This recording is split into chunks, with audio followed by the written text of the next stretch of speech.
इस वीडियो में हम मोस्ट आईएमपी के साथ साथ में बोर्ड में पूछे गए 2018 से लेकर के 2024 तक जितने भी प्रश्न पूछे हैं उनका भी सॉल्यूशन करेंगे। साथ में ये जानेंगे कि कौन से प्रश्न अभी ट्रेंडिंग में चल रहे हैं, यानी मोस्ट इम्पोर्टेंट हैं। जैसे स्टार का निशान लगा हुआ है तो ये मोस्ट इम्पोर्टेंट है, सभी असाइनमेंट में एक क्वेश्चन देखने को मिलेगा, बराबर। और नीचे में से b/x का कौन सा सूत्र सही है, तो इनमें से कौन सा सूत्र सही होगा वो हमको बताना है। तो ऑप्शन डी आएगा, b/x बराबर r गुणा sy बट्टे में sx आता है। 37वां भी ट्रेंडिंग में चल रहा है, इसको भी आप मोस्ट आईएमपी समझना है। नियत संबंध पद का उपयोग सर्वप्रथम किस सांख्यिकीय शास्त्री ने किया था, इस तरह से भी आ सकता है। उपयोग किस सांख्यिकीय शास्त्री ने किया था, इस तरह से भी आ सकता है, यानी उपयोग सर्वप्रथम किस सांख्यिकीय शास्त्री ने किया था। तो इसका आंसर आता है option B, sir Francis Galton ने। ओके। 38वां भी ट्रेंडिंग में चल रहा है, इसको भी तैयार जरूर करना है। नियत संबंध की श्रेष्ठ अन्वयोजित रेखा किस विधि से प्राप्त होती है, मई 2021 में पूछा गया क्वेश्चन है। इसका आंसर आएगा ऑप्शन ए, न्यूनतम वर्ग की विधि। 39वां देखते हैं। 39वां हमारे पास है यहाँ पर, नियत संबंध रेखा किस बिंदु से गुजरती है, जुलाई 2018 में पूछा गया है। यानी यहाँ पर देखो 4 बार पूछा गया है, मार्च 2018, 19, 22 और जुलाई 2018 में पूछा गया क्वेश्चन है। इसका आंसर आता है ऑप्शन ए, एक्स यानी x बार कॉमा y बार। ओके। अब यहाँ पर देखते हैं 40वां ट्रेंडिंग में चल रहा है। y का x के प्रति नियत संबंध रेखा के संबंध में अनुमान की त्रुटि ई क्या होगी, मोस्ट इंपॉर्टेंट है, तैयार करना। मार्च 2020 और जुलाई 2022 में पूछा गया क्वेश्चन है। इसका आंसर ऑप्शन ए आता है, y माइनस y कैप आता है। 41वां देखते हैं। 41वां है, दो चलों के बीच के नियत संबंध के अध्ययन में निश्चयतांक अर्थात क्या, मार्च 2022 और 23 में पूछा गया क्वेश्चन है। उत्तर है, दो प्रमाप विचलनों का गुणाकार, क्या आंसर आएगा, यानी ऑप्शन बी आता है, सहसंबंधांक का वर्ग, बराबर। तो इसका आंसर आता है बी, सहसंबंधांक का वर्ग आता है। 42वां है, यदि y का x के प्रति नियत संबंध रेखा 2x + 3y - 50 बराबर 0 हो तो b/x का मूल्य कितना होगा। अगस्त 2020 में पूछा गया है, जुलाई 2019 में और मार्च 2024 में ये क्वेश्चन पूछा गया है। इसका सॉल्यूशन करते हैं, क्या आंसर आता है देखते हैं। तो 42वां है हमारे पास यहाँ पर। ओके। 42वां है, क्या दिया है, 2x + 3y - 50 दिया था बराबर 0। ओके। तो इसका हम लोग यहाँ पर लिखेंगे, क्या लिखेंगे, 3y बराबर 50, ये इसको इधर ले जाते हैं तो माइनस का हो जाता है। तो y बराबर 50 - 2x बट्टे में कितना आता है, इसके बट्टे में 3 आ जाता है। अब देखते हैं, y बराबर 50 बट्टे में 3, दोनों के बट्टे में 3 कर देते हैं, 2x बट्टे में 3, बराबर। ऐसे लिखा होता हम लोग ऐसे लिख सकते हैं और ऐसे लिखा होता ऐसे, बराबर। तो यहाँ देखते हैं, y कैप बराबर a + bx के साथ तुलना करने पर, तो तुलना करते हैं। यहाँ पर देखो ये a हो गया, यहाँ पर हो गया है bx, यानी कि हम लोग x तो लिखा ही है, यानी 2/3 क्या हो जाएगा हमारा, b हो जाता है। तो b बराबर 2/3, इसके सामने माइनस का निशान लगाया इसलिए -2/3 इसका आंसर आता है। कौन सा ऑप्शन सही होगा, ऑप्शन सी आता है, -2/3। तो इसका आंसर है ऑप्शन बी, ऑप्शन सी 2/3 है। 43वां देखते हैं, यदि r बराबर 0.8 हो तो सापेक्ष चल के कुल चलन का कितना प्रतिशत हिस्सा नियत संबंध मॉडल द्वारा समझाया जा सकता है, मार्च 2024 में पूछा गया क्वेश्चन है। सॉल्यूशन करते हैं इसका।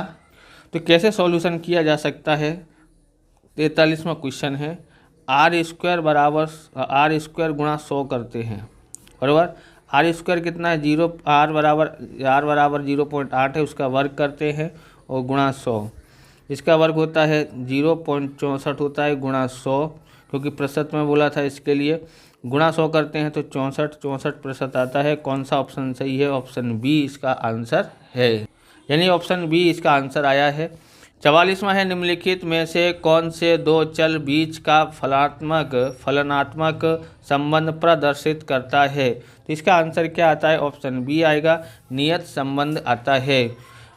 45वां है, ट्रेंडिंग में चल रहा है, निम्नलिखित में से y का x के प्रति नियत संबंध रेखा कौन सी है? तो इसका आंसर आएगा ऑप्शन कौन सा आ सकता है? ऑप्शन सी आएगा, y कैप बराबर a प्लस बी एक्स होता है। 46वां देखते हैं, नियतकांक आर स्क्वायर बराबर आर स्क्वायर का विस्तार कितना होता है? जुलाई 2023 में पूछा गया क्वेश्चन है। इसका आंसर आता है, तो इसका आंसर हमारे पास क्या आएगा देखते हैं। इसका आंसर आएगा option B, 0 less than equal to R square less than equal to 1 होता है। आगे देखते हैं 47वां क्वेश्चन है, प्रचलित संकेत में बी बाई एक्स अर्थात क्या? तो इसका आंसर क्या आ सकता है? तो यहाँ पर ए बी सी दिया हुआ है, तो कौन सा आंसर आ सकता है? तो इसका आंसर आएगा 47 का आएगा हमारे पास सी आंसर आता है। एक्स के मूल्य में एक इकाई के परिवर्तन से वाई के मूल्य में होता आकलित परिवर्तन। 48वां, निम्नलिखित में से कौन सा सत्य है? तो इसमें से कौन सा सत्य हो सकता है? बी वाई एक्स का कौन सा सूत्र सही है वो बताना है आपको। तो इसमें से ऑप्शन डी सही है, बी वाई एक्स बराबर आर गुणा एस वाई बट्टे में एस एक्स होता है। 49वां है, यदि वस्तु की बिक्री उसके विज्ञापन खर्च पर आधारित हो तो कौन सी नियत संबंध रेखा का उपयोग करेंगे? इसका आंसर ऑप्शन सी आता है, बिक्री का विज्ञापन खर्च के प्रति नियत संबंध रेखा। 50वां देखेंगे, सहसंबंधांक आर के कौन से मान के लिए नियत संबंध का मूल्य 0 होगा? तो इसका आंसर आता है ऑप्शन डी आता है, ऑप्शन डी 0 होता है। 51वां देखते हैं, 51वां है, यदि बाई का एक्स के प्रति नियत संबंध रेखा बाई बार बराबर 10 प्लस 3x हो तो x बराबर 20 हेतु बाई के मूल्य का आकलन कितना होता है? यहाँ पर बाई कैप होगा बराबर। देखते हैं यहाँ पर, तो इसका सॉल्यूशन करना पड़ेगा तब हमको पता पड़ेगा। तो यहाँ पर देखेंगे हमारे पास है 51वां है, यहाँ x बराबर कितना दिया था 20, यहाँ बाई कैप बराबर 10 प्लस 3x दिया है। यहाँ लिखते हैं 10, 3 की जगह पर 3 और x की जगह पर हम लोग लिखते हैं 20। ओके, 10 20 दिया 60 होता है। हमारे पास बाई कैप बराबर कितना आया है? 70 आया है। कौन सा आंसर सही है? तो ऑप्शन सी 70 आता है। तो इसका आंसर हमारे पास आया है ऑप्शन सी 70 आया है। 52वां ट्रेंडिंग में चल रहा है, बाई का एक्स के प्रति नियत संबंध रेखा बाई कैप बराबर 30 माइनस 1.5 एक्स के एक्स है, यदि एक्स बार बराबर 10 हो तो बाई बार का मूल्य कितना होगा? तो देखते हैं सॉल्यूशन करके। तो यहाँ देखते हैं हम लोग, अब हमारे पास है 52वां है बराबर बाई कैप बराबर 30 माइनस 1.5 एक्स में एक्स के स्थान पर एक्स बार बराबर -10 लेने पर। ओके, तो बाई कैप बराबर 30 माइनस 1.5 एक्स की जगह पर -10 बराबर 30 और गुणा करेंगे तो पॉइंट हट जाएगा, माइनस माइनस से गुणा करेंगे तो प्लस कितना आता है? 45 आता है। ऑप्शन सी इसका आंसर है। ऑप्शन सी ए के डी ए देखते हैं, तो ऑप्शन डी इसका आंसर आएगा 45। 53वां है, यदि u बराबर x माइनस 15/10 तथा v बराबर y माइनस 50/2 हो तथा b बाई एक्स बराबर 7.5 हो तो v u बट्टे में दिया है, ये बट्टे में नहीं है, ये तो ऐसे ही दोबारा लिख दिया है, का मूल्य कितना होगा? बराबर, इसका मूल्य कितना होगा? तो इसका हम सॉल्यूशन करते हैं। तो इसका सॉल्यूशन करते हैं, हमारे पास ये 53वां क्वेश्चन है बराबर u बराबर क्या था? x माइनस 15 बट्टे में 10 है। इसकी देखते हैं तो ये होता है सूत्र ये वाला, इसका u का बराबर cx। ऐसे ही v का सूत्र होता है y माइनस 50 बट्टे में 2 बराबर y minus b cy। Okay, यहाँ लिखते हैं बी वाई एक्स बराबर बी वी यू गुणा सी एक्स बट्टे में सी वाई। अब यहाँ पर देखेंगे तो यहाँ पर ये जो दिया है कितना है 7.5 है, 7.5 गुणा यहाँ पर समझोगे तो यहाँ देखोगे सी एक्स अपना कितना है, तो सी एक्स बराबर कितना हुआ यहाँ पर लिख देंगे, सी एक्स बराबर 10 हुआ है और ये सी वाई बराबर कितना है तो 2 होता है। इसलिए हम लोग सी एक्स की जगह पर कितना लिखेंगे यहाँ पर 10 और सी वाई की जगह पर हम लिखेंगे 2 बराबर। अब यहाँ पर इससे काट देते हैं, 5 आता है, 5 का गुणा करेंगे 5 25, यहाँ से लगे 2, 5 7 35 और 2 37, 37.5 आता है बराबर। इसका आंसर ऑप्शन सी होगा। तो कितना आंसर है तो हमारे पास ऑप्शन सी आता है। आप इस तरह के वीडियो देखना चाहते हैं तो डिस्क्रिप्शन में आपको इको, बीए, एसपीसीसी, अकाउंट इन सब की आईएमपी के वीडियो की प्लेलिस्ट मिल जाएगी और हमने स्टेट का पूरा कोर्स बना दिया है। तो आपको पूरा कोर्स देखना हो तो उसकी भी प्लेलिस्ट में जाके देख सकते हैं, डिस्क्रिप्शन में जाके। और चैनल पर नए हैं चैनल को सब्सक्राइब करना, क्योंकि हम इस प्रकार के वीडियो आपके लिए बनाते रहते हैं। तो यहाँ पर देखते हैं 54वां अतिवृष्टि के कारण ट्रेंडिंग क्वेश्चन चल रहा है और चौथा पार्ट है ये। अभी तक हम तीसरा पार्ट देख रहे थे और 1-2 के हमने पहले वीडियो बना दिया है। अतिवृष्टि के कारण सामयिक चल में किस प्रकार का परिवर्तन होता है? ऑप्शन ए यादृच्छिक, ऑप्शन बी झुकाव, मौसमी या चक्रीय।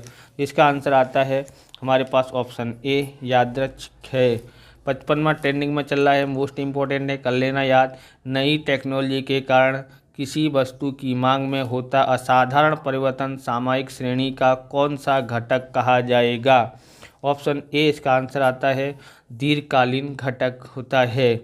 56वां देखते हैं, नई टेक्नोलॉजी के कारण किसी वस्तु की मांग में होता असाधारण परिवर्तन सामयिक श्रेणी का कौन सा घटक कहा जाएगा?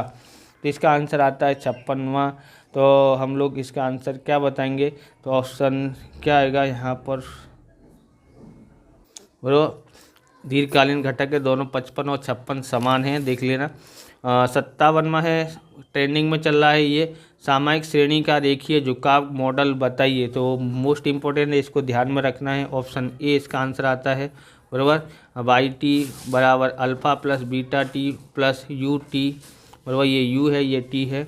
अब देखते हैं 58वां भी ट्रेंडिंग में चल रहा है, मोस्ट इम्पोर्टेंट है, याद करना है आपको।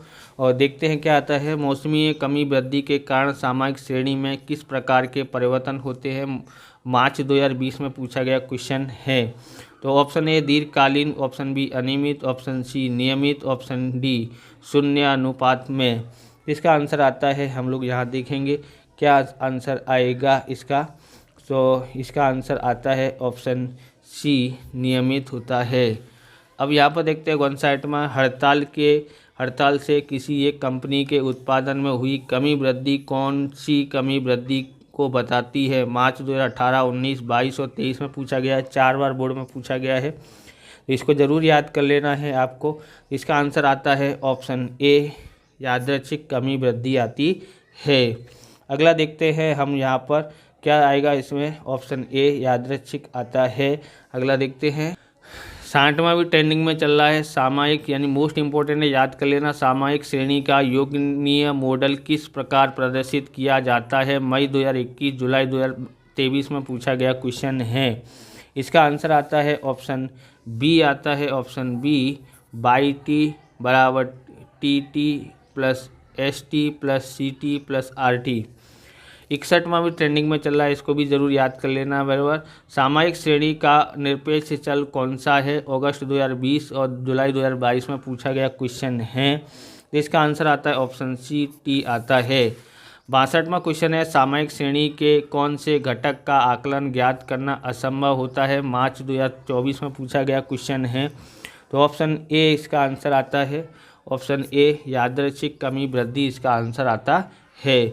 64वां देखते हैं, 64वां हमारे पास क्या है, 63वां हमने लिखा नहीं है, 62 से 64 लिखा है। निम्नलिखित में से कौन सा परिवर्तन चक्रीय कमी वृद्धि के कारण है ऐसा कहेंगे? जुलाई 2022 में पूछा गया क्वेश्चन है। पहला है ठंडी में बढ़ती स्वेटर की मांग, दूसरा है शेयर बाजार में मंदी के कारण शेयर के घटे हुए मूल्य, और सी है अतिवृष्टि के कारण खेत उत्पादक में हुई कमी वृद्धि, और डी है सतत घटता मृत्यु दर। इसका आंसर आता है ऑप्शन बी शेयर बाजार में मंदी के कारण शेयर बाजार के घटे हुए मूल्य। 65वां देखते हैं, झुकाव ज्ञात करने की कौन सी विधि संक्षिप्त काल में पुनरावर्तन होते कमी वृद्धि को का प्रभाव सबसे योग्य रूप से दूर होती है। तो यहाँ पर आंसर आता है हमारे पास 65वां का आंसर ऑप्शन डी होता है, चलित औसतों की विधि। मार्च 2022 और 24 में पूछा गया है, जुलाई 2019 और 18 में पूछा है, ये भी तैयार कर लेना आपको। ओके। 66वां है, रेखिक झुकाव ज्ञात करने के लिए रेखिक समीकरण का अनुमायोजन करने की कौन सी विधि है। इसका आंसर आता है हमारे पास ऑप्शन बी आता है, न्यूनतम वर्गों की विधि। न्यूनतम वर्गों की विधि आता है, बराबर। आगे हम लोग देखते हैं, यहाँ देखते हैं 67वां है, जनवरी 2020 16, यहाँ पर 20 लिखा है, आ सकता है 16, कोई भी साल लिखा आ सकता है। तो जनवरी 2016 से दिसंबर 2016 तक की सामयिक श्रेणी प्राप्त झुकाव का समीकरण बाई कैप बराबर 30-30.1 प्लस 1.5 टी हो तो अप्रैल 2016 के लिए झुकाव का आकलन प्राप्त कीजिए। तो यहाँ पर ध्यान रखना, यहाँ जनवरी या दिसंबर है, बराबर, जनवरी से दिसंबर तक बोला है, बराबर, लेकिन यहाँ अप्रैल के लिए झुकाव ज्ञात करना है। कहाँ पर ज्ञात करना है? अप्रैल के लिए। तो यहाँ पर देखोगे सब लोग हमारे पास 67वां सॉल्यूशन कर रहे हैं। जनवरी से बोला, अप्रैल का बोला है, तो अप्रैल तक कितने महीने होते हैं? तो हमारे पास 4 महीने होते हैं, यानी टी मतलब टाइम है कितना है? 4 महीने का। अब यहाँ पर देखते हैं क्या दिया था, बाई कैप बराबर 30.1 प्लस 1.5 टी दिया है। टी बराबर 4 लेने पर, टी बराबर 4 लेते हैं। अब यहाँ पर देखोगे तो 30.1 प्लस 1.5, यहाँ 4 लिखते हैं। 30.1 इसका गुणा करते हैं तो हमारे पास 6 आता है, और जोड़ते हैं तो 36.1 आता है। ऑप्शन सी इसका आंसर है। ट्रेंडिंग क्वेश्चन है, यहाँ पर सन बदल के आ सकता है, इसको जरूर तैयार करना। 68वां, सभी असाइनमेंट में ये 68वां देखने को मिला, यानी मोस्ट इंपॉर्टेंट है, इसको जरूर तैयार करना। निम्नलिखित में से कौन सा परिवर्तन मौसमी कमी वृद्धि कहलाएगा? इसका आंसर आता है, तो इसका आंसर आता है हमारे पास, क्या आएगा आंसर? ऑप्शन सी आता है, पाठशाला में छुट्टियों के दौरान बढ़ते पर्यटकों की संख्या। 69वां देखते हैं, व्यापारी और उत्पादक समानांतर पर बिक्री और उत्पादन का समय पत्र किस घटक के आधार पर बनाते हैं? तो ये है हमारे पास जो क्या आएगा आंसर? मौसमी घटक आता है। क्या आता है? मौसमी घटक आता है। आगे हम लोग देखते हैं। बोले इस प्रकार से ये वीडियो पूरा होता है। अगर आपको हमारा वीडियो अच्छा लगे तो लाइक करें, शेयर करें, कमेंट करें, चैनल पर नए चैनल को सब्सक्राइब करें। मिलते हैं नेक्स्ट वीडियो में। जय हिंद, जय भारत, वंदे मातरम।